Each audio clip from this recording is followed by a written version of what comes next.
Hey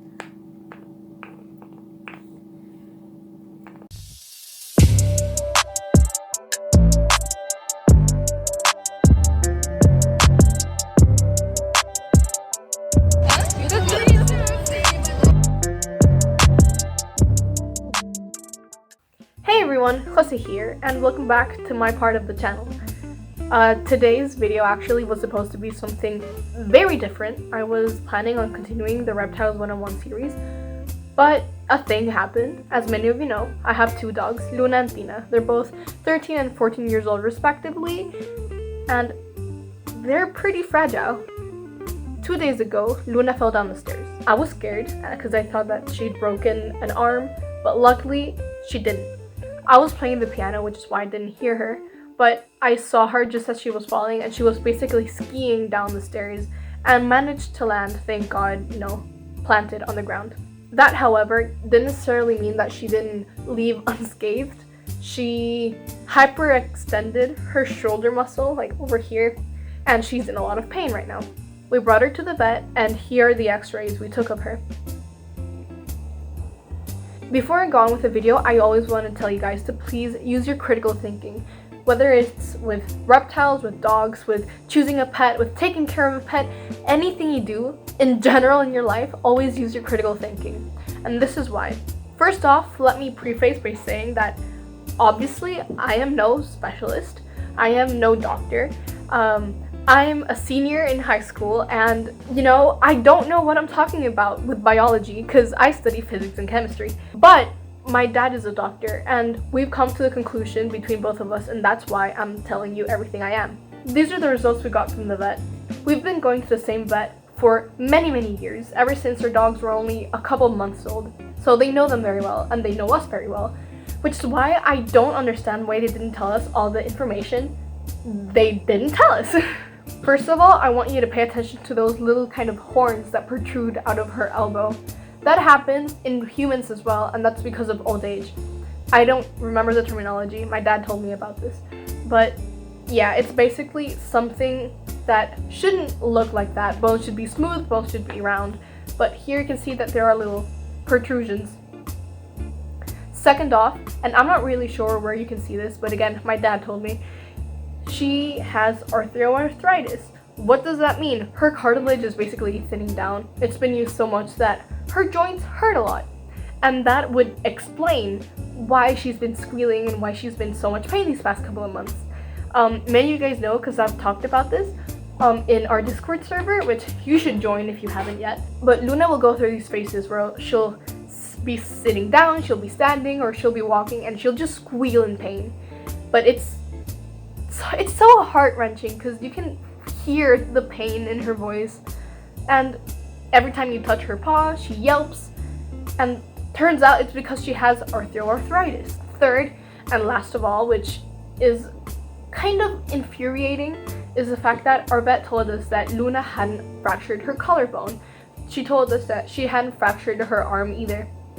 But after a little observation, my dad and I have come to the conclusion that she actually did. If you look at the collarbone, where it's at the left side, but in her body, it's the right side, you can see that her clavicle isn't perfectly smooth. It has this little divot, and that indicates a very small fracture. Which makes sense because every time we touch her, every time we try to pick her up to avoid her from going somewhere or jumping somewhere, she squeals in pain. Well, it's thank God that little fracture wasn't as severe as it was. That basically means that her prescription, that her recovery will be the same. A lot of rest, a lot of cuddles, and medicine. Which brings me to why I'm making this video. I have to give both my dogs medicine. Luna, as we've already talked, she suffered this injury and she has to have some pain relieving meds. While Tina, my other lovely dog, she has hypertension, which I think, if I remember correctly, means that her arteries are kind of small, so it's kind of hard for blood to flow through, and that leaves her feeling very lethargic and very tired, and you can see it when she's not feeling well. So we have to give her medicine every single day as well. It's 5 in the afternoon right now, which is when I give them their second feeding. I feed them both twice a day, half a cup at like 9:30, 9 in the morning, and have a cup of food at 5:30, which is now, kind of. So follow me as I show you what I do to give my dogs their medicine. Also, I should say that Tina is the pickiest eater ever. She will not eat anything. It's so hard to get her to eat her kibble, which we have to give her because both of them, being very old dogs, have a heart murmur. So we give them this special food called HD diet that I'll show you in a little bit. Follow me along and I'll show you what I do. So this is Tina. I don't know if I've shown her much. She likes to be alone. She's my little gremlin, my little rat, but you know. As I said before, this is the food we give our dogs, Heart Care HD by Hill's prescription diet. Again, this is because both of our dogs have heart murmurs. As I said before, Tina is a very, very picky eater, but Luna isn't. She will devour anything you put in front of her. It doesn't matter if it's edible or not. Tina, on the other hand, doesn't eat anything, which is why I kind of do this very special thing when I'm feeding both of them. Even though it doesn't look like it, this is the same amount of food on each bowl. Tina's is here, Luna's is over here. I just flip the bowl around so she eats a little bit slower because I want her to feel satisfied a bit slower, you know, so she doesn't feel ravenous all the time. So actually what I have to do now is mist the food with my reptile mister, actually, because since they're so old, they have a hard time chewing on the kibble. She's gonna start barking anytime soon.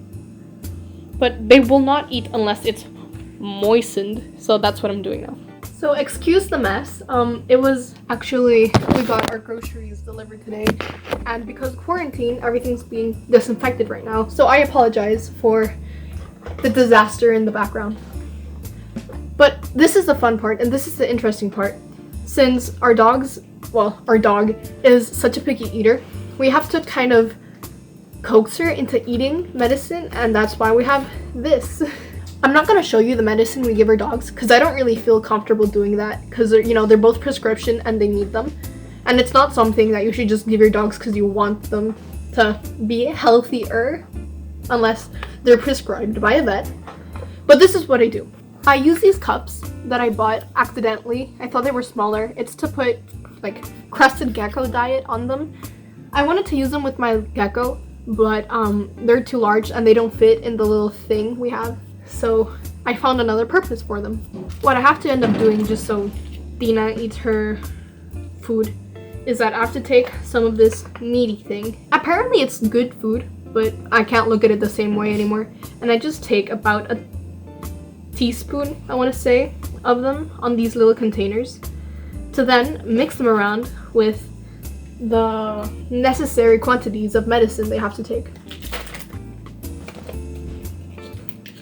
So Dina has to take 1 milliliter of medicine every single day, which is what I'm measuring out right now. And Luna has to take about half a milliliter. I also want to note that it's very important to use different spoons when you're messing around with different medicines. Because 1, you don't want your dog eating medicine it's not supposed to be eating. And 2, you don't really know what chemicals there are in medicine and you don't want them to react badly. I don't know if that's a thing, but I just like to be extra careful because why wouldn't you be? The bad thing is Dina is smelling the food, so she's not eating hers, which is a little bit of a pain. So what I have to end up doing is I have to leave the room, leave it closed for like 10 minutes, because she eats very slowly. Luna has finished her food, so I'm gonna give her this medicine in the meat thing. I do this afterwards because if not, they won't eat their food because they'll like this so much and then they'll go back to that and it's like, ew, what are you giving me? So I just want you to appreciate how quickly she'll eat it. Luna, Luna.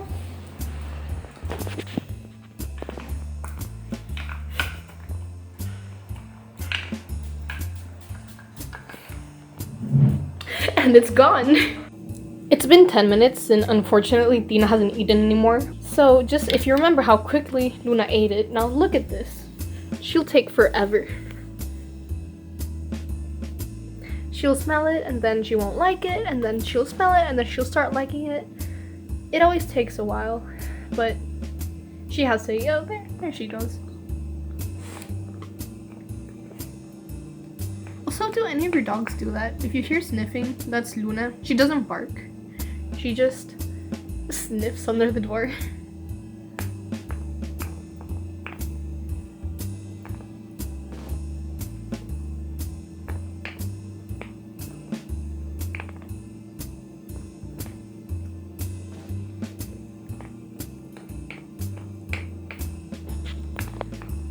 Also, something I recommend you do, it doesn't matter if you give your dogs medicine or if you don't, you should always clean your dog's bowl at least once a day.